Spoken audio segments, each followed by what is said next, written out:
The butterfly that experiences metamorphosis goes through what we'll call 4 stages of life.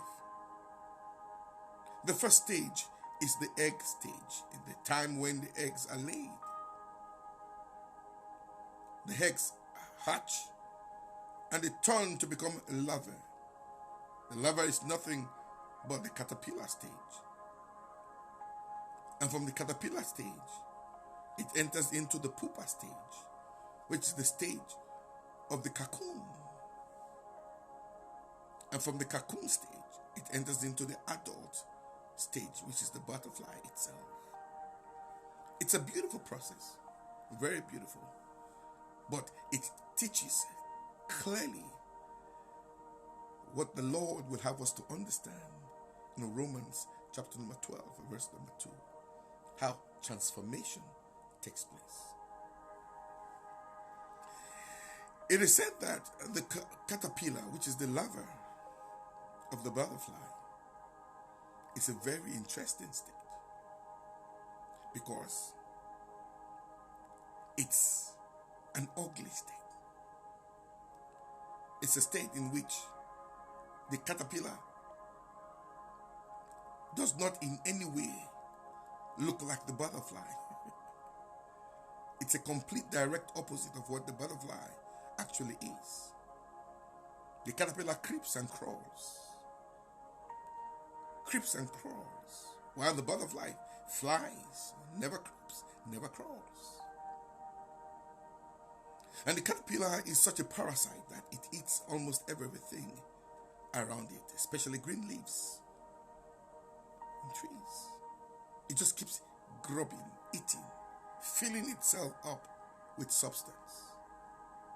It takes in a lot of things. And it grows to the point wherein this same caterpillar that looks very ugly, creepy, crawly, unwanted, parasite, begins to spin a thread around itself.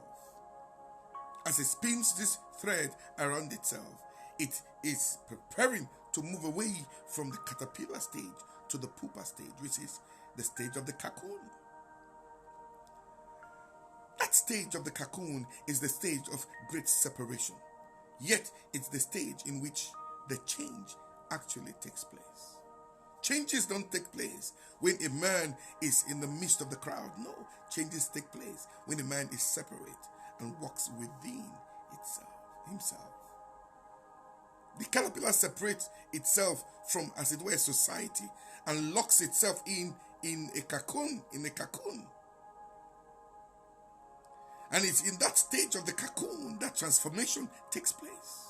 It's the stage of separation, a stage of withinness, a stage of not looking without but looking within. That's when the change from the caterpillar into the butterfly takes place. And it is said that in that period when the cocoon is wrapped all around the larva, which is the caterpillar begins to dissolve itself. It breaks down. It breaks down its components. It breaks down its personality, as it were. It dissolves. The essence of the caterpillar is completely dissolved into what you call a mash. But what never really dissolves are certain genes, like I will call them, certain discs that are called the imaginary disc.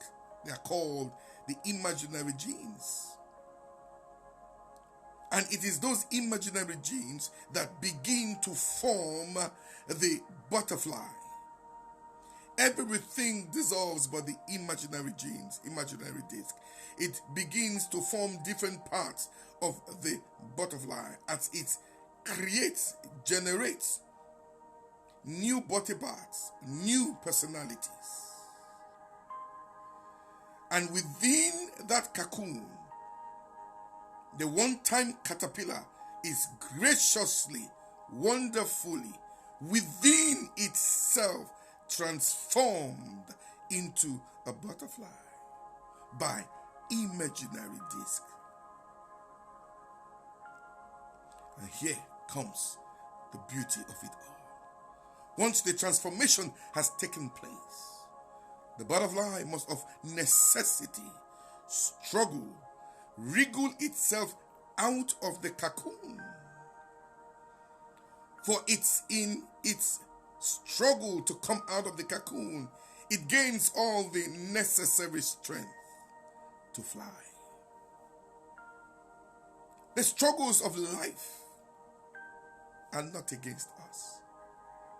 Rather, they are in our purpose, for our good and in our favors. I beg of you in the name of the Lord Jesus, never give up in the times of hardship. Never give up in the times of struggles. Never give up in the times when things ain't going the way you desire them to go.